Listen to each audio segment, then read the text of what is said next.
sa ating lahat, kapatid. Amen. Na-bless po ba ang lahat ngayong umaga? Amen.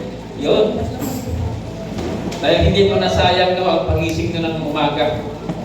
Dahil na-bless po tayo at uwi po tayo hindi po luhaan. Tayo po ay panalo sa salita ng ating Panginoon. Bago po tayo magsisimula, tayo muna yung manalangin. Ama naming Diyos na makapangyarihan sa lahat na may gawa ng langit at lupa at may-ari naming buhay. Lord God, sa umagang ito, sa aming pag-aaral, Panginoon, ng iyong salita, naway ito'y titi mo, Panginoon, sa mga puso, ang nais mong ihatid, Panginoon, ngayong umaga sa amin, na aming dapat pagulay-gulayan, Panginoon. At dalangin namin, O Diyos, na ikaw magbigay sa amin ng karunungan, sa nakikinig, lalo na, Panginoon, sa maghatid na iyong mensahe ngayong umaga, iyong abang lingkod, Panginoon. Gamitin mo po, Panginoon, ang buhay ko, at ikaw po, Panginoon, ang silang narinig sa kamigdan na aming mga labi, Panginoon. At ito po ay dalangin sa pangalan ni Jesus. Amen and Amen. Yun, recap po tayo, ito po yung pagkapatuloy po sa ating wider na ito po yung nakaseries po ng sermon, ito buwan po ng January. Nung nakaraan po, tinalakay ni Pastor Marlon, na may pamagat po itong tema na the priesthood of all believers. So what does it mean to be a God priest nung nakaraang linggo? So first, it means that God priest is all of us are servant of God. No? Pangalawa, it means that we all have access to God present through Jesus Christ. At ang pangatlo, it means that we are to be an instrument of God blessing to others, kapatid. Ngayon naman po umaga, ating pag-uusapan po ang tema natin na obeying the Great Commission na makikita sa Matthew chapter 28, verse 18 to 20, kapatid. Sa version po ng NLT, sa New Living Translation. Kadalasan ay nakakaligtaan o hindi nabibigyan pansin, kapatid, ang Great Commission, at hindi madalas nagagamit at kung minsan pa nga ay nami-mispresent o ito o nabibigyan po ng ibang kahulugan. Madalas ang ginagawa natin ay binabasa o namamali ng kahulugan ang pagbabasa ng mga scripture o ating mga paboritong teksto ayon lamang sa ating nais marinig upang mapagbigyan ng satisfaction ang sarili nating kaisipan. Ngunit ano nga ba ang ibig sabihin ng Great Commission at ano nga ba ang sinasabi ko nito sa atin? Minsan kapatid, pag tayo po'y naimbitihan po ng birthday, kasalan, wag lang po yung ibig. Marami ang masasarap na pagkain po na ating nakikita o ating po natitikman sa mga handaan. Pero hindi naman natin yon lahat nakakain o natitikman. Okay, tinikman lang natin. Pipili lang po tayo kung ano po talaga ang gusto po natin kainin. Ganito karaniwan po ang mindset ng maraming Pilipino. Ganon din po pagdating po sa Christianity. Kung nagustuhan natin ang ating napakinggan, isa sa buhay natin. Kung ayaw naman at mukhang kailangan ng commitment, sacrifices, huwag na lang. Hindi po ba? Kasi, bakit ko babaguhin? Kinaligistan ko lang po ito. Tuwing Sabado Linggo, lagi ko kong kaharap ang tatay ko. Babaguhin ko ba ito? Kaya, kailangan may commitment, may sacrifices, di ba? Pero hindi ito ang mukha ng discipleship na pag-uusapan natin, kapatid. Ang tagasunod ni Jesus ay sumusunod kay Jesus. Hindi lang sa ilan o sa karamihan ng mga utos niya, kundi lahat.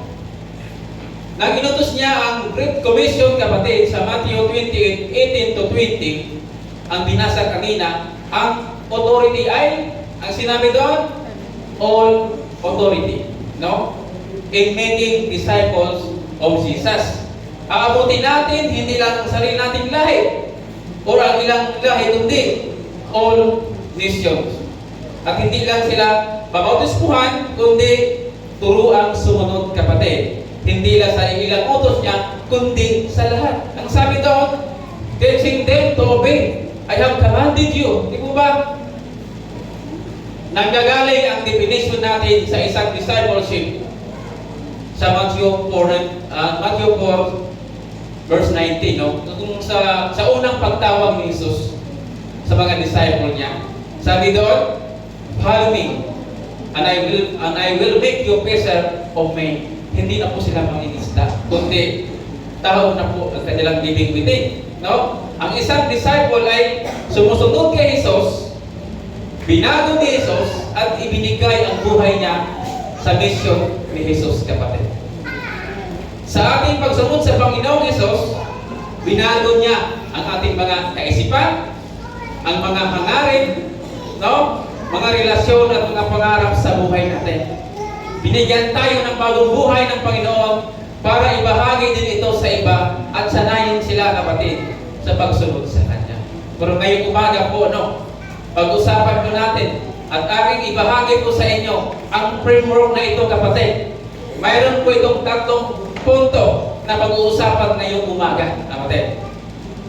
What is the Great Commission saying po? So una po doon, the framework of the Great Commission. Notice that Great Commission is the between a great declaration and a great promise. Ito ay nasa pagitan ng great declaration and a great promise, kapatid. No? This declaration is very staggering claim of our rights in Lord, kapatid. Habi doon, all the authority in the universe has given to me. All meaning, lahat po, kapatid. Wala pong itinira. Sa universe ay ibigay na sa Kanya, kapatid, ng ating Panginoon.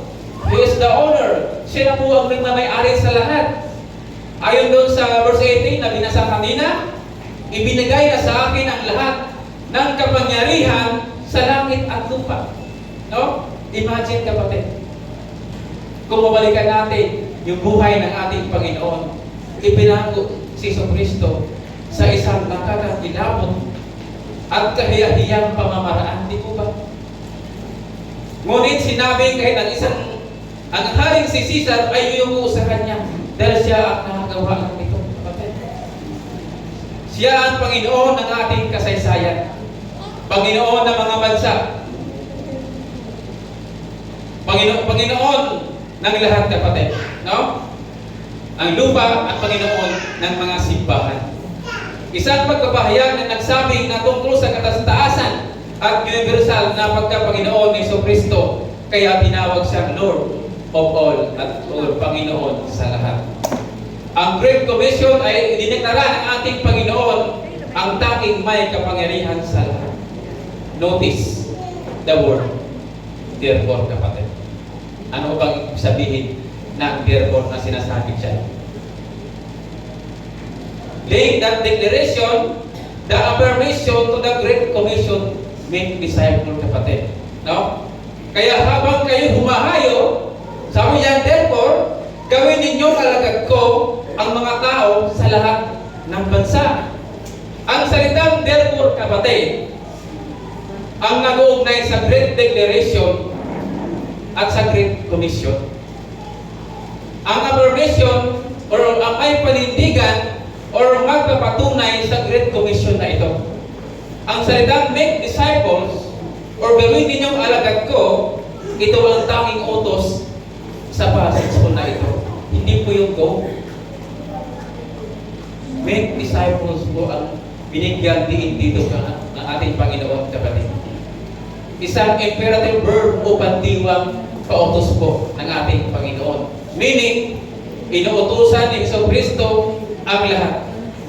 Ito ay imperative, kaya naman minsan, kung pagbasihan ang English translation, ito ang dahilan, kapatid, kung bakit nami-mislead tayo sa salita command na go.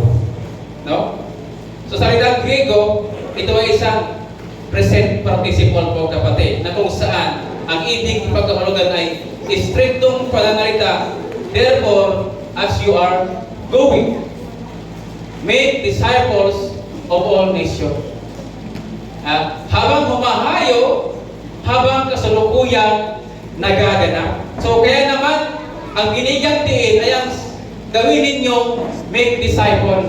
Hindi po yung go. Disciples means alagad, no? Or pag-aaral ng salita ng Diyos. Ang alagad ay iniiwan ang lahat. Kapatid. Iniiwan ang kanilang kabuhayan, trabaho, pamilya, at lahat ng kanilang mga ari-arian upang sumunod lamang kay Jesucristo at maging mag-aaral niya kung yun mong luluubin, kapatid. Tatlong taon nilang sinundan si Jesus na kung saan man siya nangangaral at nang sila ay natuto, sila naman ay tinawag upang gawin din ang mga bagay na ito maging sa mga Hudyo man o Hintil, kapatid. Kaya kung meron tayong tinuturuan, dapat ang mindset natin, kapatid, mayroon din sila, magturo din sila sa iba, kapatid. Wala po itong katapusan. Kaya yung rider natin ay pabilog po, no, kapatid, no? Pabilog siya. Walang katapusan. Pag dinay-disciple ko si Brother John, dapat meron din siyang di-disciple na iba. Tapos yung dinay-disciple niya, dapat meron din disciple. Kaya ikot-ikot po ito. Wala po itong katapusan. Ngayon ang tanong, how does one become a disciple, kapatid? Paano maging isang alagad ng ating Panginoon? Sabi doon, all nation is the ethne na ang ibig sabihin ay buong mundo. Hindi lamang para sa mga Hudyo, ngunit maging sa mga Hintil, kapatid. Kaya sinabi ni Jesucristo na ang mundo ang ating mission field, kapatid. Ito po yung mission field ng ating mundo. Dapat natin anyayahan ang lahat ng tao, ang lahat ng kultura at maging lahat ng lugar upang maging mag-aaral niya. Upang matuto tungkol sa Kanya. Ito rin ay tumutukoy sa lahat ng tribong etniko at lahat ng grupo na may pananalitang etniko. Walang hindi kabilang po dito, kapatid. Buong mundo. So napakalawak at napakarami pa na dapat maabot at makarinig tungkol po, no, sa ating Panginoong tagapagligtas. Paano nga ba itong magagawa, kapatid? Well, sabi nga ni Jesus sa pagpatuloy sa talata, sa pamamagitan ng pagbautismo at pagtuturo po, kapatid. Doon po natin ito magagawa. Pagbautismo sa kanila sa pangalan ng Ama, ng Anak, at ng Espiritu Santo. Tinuruan din sila na gawin ang lahat ng Kanyang inuutos. An ancient word, kapatid, to be baptized in the name of somebody means to claim the allegiance of that person, kapatid. To surrender ownership to that person, you become, in the sense, that person's property. Tayo ay isang pag-aari ng isang tao. Di po ba, ano lang kayo mangyayari kung mayroon po akong binabautismuhan na sa pangalan po ni Pastor Demi, sa kanyang asawa, sa kanyang mga anak? Ano kayang mangyayari doon sa mundo? Ang authority niya ay akong susundin niya, kapatid. Di po ba? Kung sa pangalan ko, ano na kaya mangyayari doon sa taong binautismuhan ko? Dapat, to be baptized into the name of the Triune God.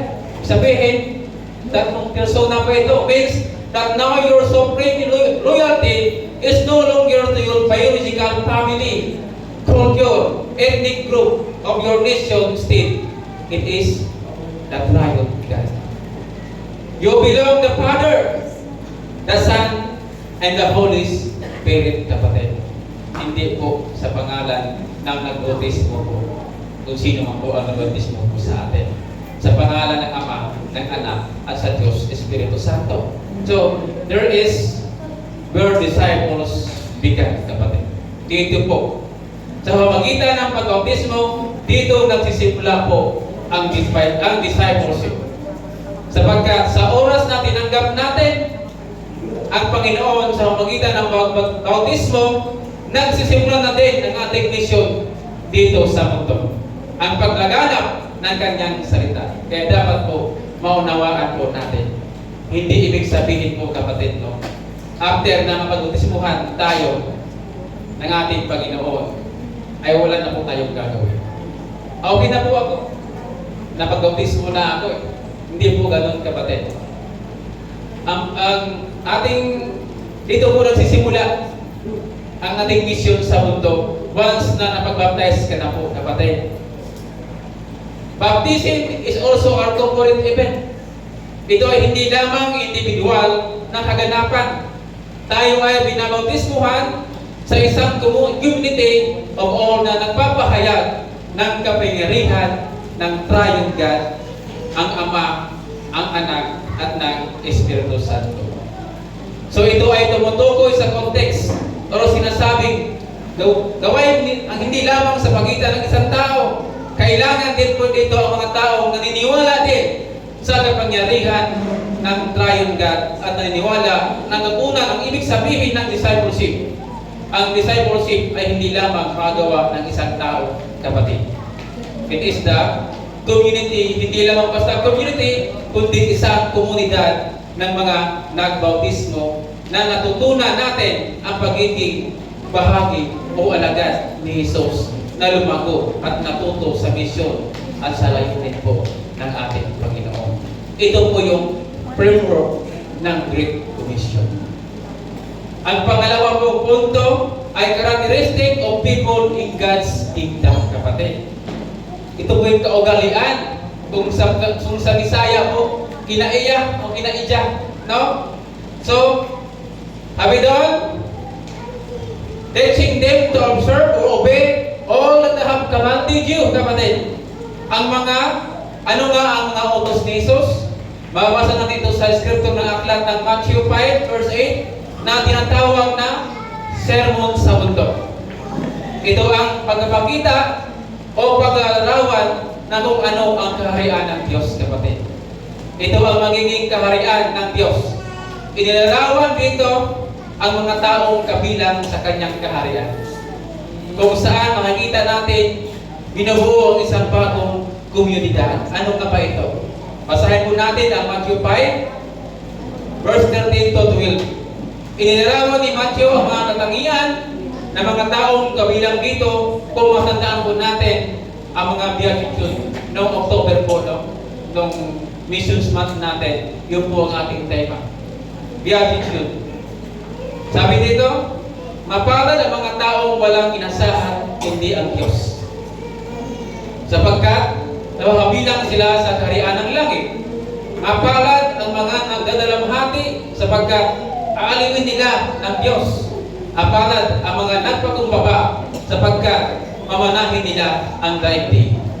Mapalad ang mga nagugutom at nauuhaw sa katwiran, sapagkat sila'y bubusugin. Mapalad ang mga mahabagin, sapagkat kahabagan sila ng Diyos. Mapalad ang may mga malinis na puso, sapagkat makikita nila ang Diyos. Mapalad ang mga gumagawa ng paraan para sa kapayapaan, sapagkat sila'y ituturing ng mga anak ng Diyos. Mapalad ang mga inuusig ng dahil sa kanilang pagsunod sa kalooban ng Diyos, sapagkat mahawabilang sila sa kaharian ng langit.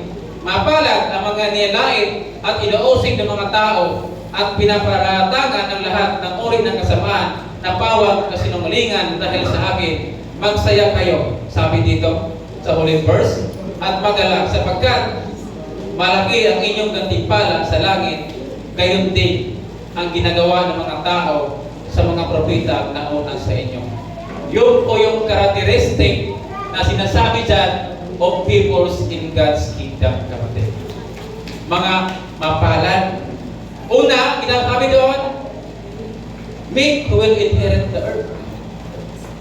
Mapalad ang mga mapagkumbaba sapagkat mamanahin nila ang daigdig. Sila yung mga taong mapagpakumbaba, kapatid. Mga unassuming people na hindi kailangan ipilit ang mga sarili nila. Yung mga taong hindi interesado sa pagiging number one all the time. Masaya na sila na maging shadow na lamang ng ibang tao at hinahayaan nila ang ibang tao ang mabigyan po ng karangalan. O bilang sa kanila, ang hindi lagi sila ang nakikita, kapatid. At yun ang naranasan natin kay Jesus. Hindi tayo ang maparangalan sa lahat ng ating ginagawa. Kundi kailangan magpuri tayo sa lahat at hindi kailangang ma-appreciate tayo. Ang mahalaga ay ginagawa natin ang kalooban ng Diyos. Ang tunay na mahalaga at ang nabigyan ng karangalan ang Diyos kahit na hindi nakikita ng mga tao, kapatid. Ang pinakamahalaga ay ang makita ng tao si Jesus sa buhay mo bilang tao. Ang ikalawa, sabi doon, sila nga ang mga taong gumagawa para sa kapayapaan. Notice, not peace lover. That means, na minsan yung tao. No? Akala natin, yung pagiging peace lover natin o kagustuhan lamang natin ng katahimikan at kapayapaan ay okay lang, kapatid. Ang tinutukoy po dito ni Jesus, dapat taklayin ang kanyang mga alagad, yung mga gumagawa ng para sa ikakapayapaan ng mundo. Halimbawa, pumunta sila sa mga sitwasyon na kung saan ay may konflikt o kaguluhan sa komunidad o maging sa mga pamilya o sa kapitbahay, mga kapatid. Pumunta sila doon sa mga lugar kung saan ayaw puntahan ng iba.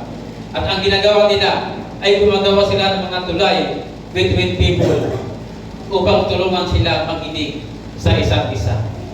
Pag-usapan po, face to face. Yun ang nais ng ating Panginoon na tayo bilang kanyang mga alagad, dapat tayo ay nasa unahan o tayo ang unang gumagawa ng mga hakbang tungo sa kapayapaan, maging sa komunidad man natin yan at ibang bansa man. Kung hinihingi po ng pagkakataon, lalo na sa local community po natin. At ano nga ba ang sabi ng ating Panginoon? They will be called as children of God. Kung ginagampanan po natin, kung ginagawa natin ang nais niya para sa atin. Tayong mga anak ng Diyos ay nasa paggawa ng kapayapaan, kapatid. Di ba si Jesus, din naging ganun siya at naging tagapagmayapa sa pagitan ng kanyang mga nilikha. Kaya naman, kapag tayo ay gumawa ng ganitong gawain tulad ng peacemaking, reconciliation, and imitating God, ipinapakita lamang natin, kapatid, ang bunga ng pagiging anak ng ating Panginoon. Ang ikatlo, sabi doon, tinawag din tayong mga asin at ilaw. Ito ay impact na gustong makita ng ating Panginoon sa atin bilang kanyang mga alagad, kapatid. Asin na nagsisilbing taga-preserve, kung hindi ay masisira lamang kung maiiwanan ng mag-isa. Di ba ang isda o isang pagkain ay nakawalang saysay kung walang pag-preserve o pag-ibigay ng lasa dito, kapatid? Ganon din ang ilaw. Tayo ang maging taglaw ng mundo sa paggawa ng marami pagkatuluan kung saan tayo, kapatid, ay tinawag ng Diyos gawin natin at ibahagi natin sa iba. Ang tanong, what is the difference, kapatid? Sabi dyan, ano nga ba ang magiging kaibahan? Jesus talked about loving our enemies, sharing our positions with the poor and unprivileged. Una, sa Matthew 6:8, ito tinutukoy ni Jesus ang tungkol sa pagiging mapagmahal sa kaaway, kapatid. Mahalin mo ang kaaway. Ibahagi ang ating mga ari-arian sa mga taong mahirap at kulang po sa kakayahan. At ang gumagawa ng kabutihan, hindi lamang sa ating mga kaibigan, but also sa lahat ng tao. Ano ang magiging kaibahan nito sa paggawa lamang ng kabutihan sa ating mga kaibigan o kapamilya?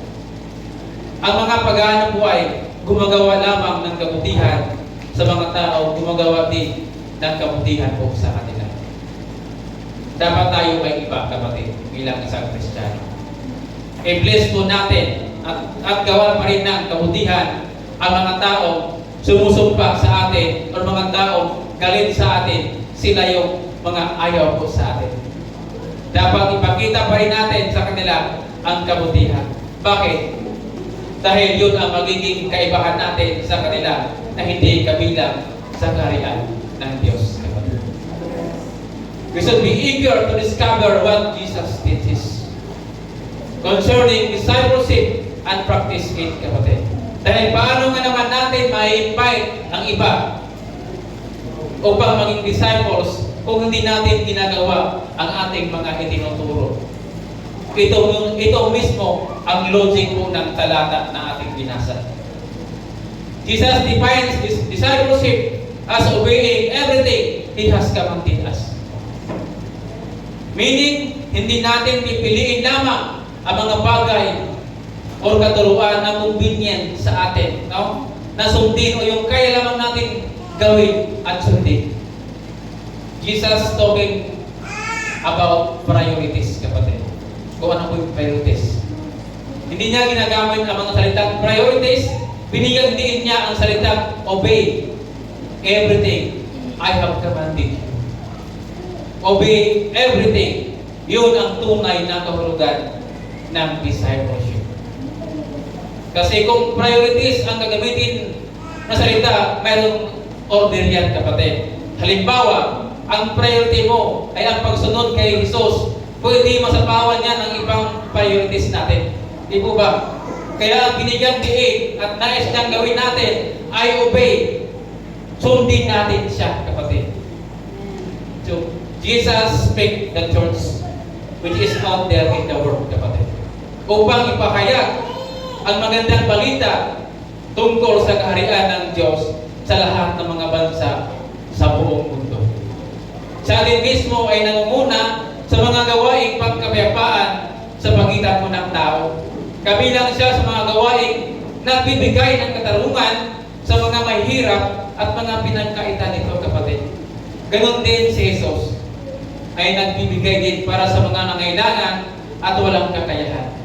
At mas lalong higit minamahal niya ang mga tao pumahatol at tumuputya sa simbahan. He blessed them, not cursed them, kapatid. This is the very holistic understanding the church engagement in the world. And finally, sa pangatlo, we come to the great promise. Sabi doon, for I am with you always, even into the end of the age. Ang ganda po ng pangako ng ating Panginoon. Tandaan ninyo, ako'y laging kasama ninyo hanggang sa katapusan ng panahon. Ito po ang kanyang dakilang pangako sa atin, kapatid. Ito po yung kanyang pinapangako sa atin. For I am with you always, even into the end of the age. Sabi doon, Jesus promised His empowering Spirit, His present to us, His church, if are willing to obey Him. Kung susundin lamang natin ang kalooban at utos ng ating Panginoon, mararanasan natin ang kanyang pangako. Mararanasan natin ang kanyang presensya at ang kanyang banal na Espiritu na kumikilos sa buhay natin. Maamis na lamang tayo. At sabi doon, Jesus being with us is not a promise that we can take out of context and apply to any situation. Ito ay pangako maaari nating panghawakan, kapatid, kung pipiliin natin sumunod sa Kanya at maging Kanyang mga disciples at mag-imbita o magturo pa tayo ng iba upang Kanyang mga disipulo kasama natin. Yes, there will be difficulties and suffering. There will be persecution, kapatid. No? Aasahan natin yan, hindi madali. Madaming paghihirap, paghusga, ang maging mga sakripisyo, at kahit pa ang maging ultimate sacrifice ay sa ating buhay, kapatid. But sabi doon, but amidst all this, we have the assurance that He will be with us. Sabi doon, if we obey, be His disciple and call others to be His disciple as well, kapatid. Kasamahan niya tayo always until the end of time, kapatid. So, conclusion po, no? Sa ating mensahe ngayong umaga, God calls all of us to proclaim and make disciples of all nations. Not all are called to full-time ministry. Some are called to have professional job, do manual labor, or be out in the medical field and more. Ikaw po, tayo po, what is your calling, kapatid? Ano po? Ang calling po natin, ang isa sa atin. Commit your whole life to Jesus now. Sinabi siya. Now na, hindi po mamaya. Hindi po ba? Commit your life to Jesus now ang sinasabi. Ang tanong, how do I know my calling? Use this acronym to determine your calling in life. Hindi po ba? Goal. G stand for glory of God. Ang sinasabi siya. Is God glorified in what I'm doing? Ang tanong kapatid. Ang Diyos ba ang nabigyan ng kapurihan sa lahat ng ating ginagawa? Ang sabi din dyan sa stand for opportunities. Are there opportunities to share the gospel? May pagkakataon ba na magbahagi tayo ng kanyang salita? Kung mayroon, gawin po natin now na, kapatid. Hindi po ba? An A, stand for affirmation. To the church, my brothers and sisters, affirm what I'm doing. Mapapaligan ba natin at makagawa natin ito, kapatid? Ang pinakahuli, L stands for love. Yan po ang pinaka-importante sa lahat, kapatid. Dahil kung wala yan, yung pagmamahal na yan na sinasabi, baliwala po yung ginagawa po natin. Do I love what I'm doing? Mahal ba natin ang ating ginagawa, kapatid? The greatest calling is to serve our Master, our Savior, Jesus Christ. Baka mayroon ilan sa atin na tinatawag ng ating Panginoon upang mabigay ng exceptional service sa Kanya. Tinatawag ka ba niya na mag-full times sa sisilbi sa Kanya? Tinatawag ka ba niya maging pastor o pastora o maging missionary sa ibang mga region o sa ibang bansa, kapatid? Please do not hesitate, kapatid. Huwag kang mag-alinlangan pa. Huwag ka nang magpatumpik-tumpik pa. Sabi nga sa isang pelikula, kung hindi ngayon, kailan? Di po ba? Kung alam mo na ang calling mo, kung may kumakatok na sa puso mo, ang pagtawag sa ating Panginoon, huwag natin i-decline, kapatid. Huwag tayong magpanggap na busy, no? Sagutin natin ang tawag po na ating Panginoon. No? Di po ba? Dito pala, simulan na po natin. Kaya bless na bless po ang iglesia ito. At nakapag-produce po tayo tatlong pastor, no? Amen. Diba? Kami ang produkto po ng oldie. Ngayon naman may dalawa pang sumusunod. Kaya palakpakan po natin ang ating Panginoon. No? At sasabihin natin, Habidan, yes Lord, here I am, send me. Kahit sa. Di ba? Pastor Dan. Di ba? Send me. Sabi doon, Gcash. all the authority has given to me. Therefore, make disciples of all peoples, baptizing them and teaching them to obey everything that I've done. And I am with you always. Ang Amen. ganda mo ng pangako. Di po ba? Bakit tayo natatakot, di ba? Yung statement na yan? All the authority has given to me, di po ba? Ang ganda po ng pangako ng ating Panginoon. Kasama niyo ako hanggang sa katubusan ng mundo. Meaning, kahit sa pinakamahirap na sitwasyon sa buhay natin, hindi niya tayo iiwan at pababayaan. Amen. Di po ba? Dahil siya ang Diyos noon, ngayon, at magpakailanman. Kaya mag-commit po tayo sa nais ng ating Panginoon na kailangan po natin gawin ang kanyang inuutos sa atin. Huwag ka nang mag-alinlangan pa. Huwag ka nang patumpik-tumpik pa. Dahil tapat ang Diyos sa kanyang pangako sa atin. Yun lamang po at magandang umaga po sa ating. So,